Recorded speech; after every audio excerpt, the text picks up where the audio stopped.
সূরা আল কাহাফ। বিসমিল্লাহির রহমানির রহিম। রহমান রহিম আল্লাহ তাআলার নামে। আলহামদুলিল্লাহিল্লাযী আনজালা আলা আবদিহিল কিতাবা ওয়া লাম ইয়াজআল লাহু ইওয়াজা। সব তারিফ আল্লাহ তাআলার জন্য, যিনি তার একজন বিশেষ বান্দার প্রতি এই গ্রন্থ নাজিল করেছেন এবং তার কোথাও তিনি কোন রকম বক্রতা রাখেননি। কাইয়িমান লিয়ুনযিরা বা'সান শাদীদান মিন লাদুনহু ওয়া ইউবাশশিরাল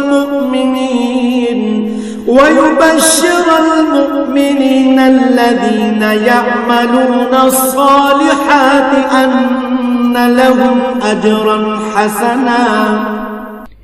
একে তিনি প্রতিষ্ঠিত করেছেন সহজ সরল একটি পথের উপর, যাতে করে আল্লাহ তাআলার পক্ষ থেকে সে নবী তাদের জাহান্নামের আযাবের ব্যাপারে সতর্ক করে দিতে পারে, এবং যারা ঈমানদার, যারা নেক কাজ করে, তাদের সে এ মর্মে সুসংবাদ দিতে পারে যে তাদের জন্য আল্লাহর দরবারে উত্তম পুরস্কার রয়েছে।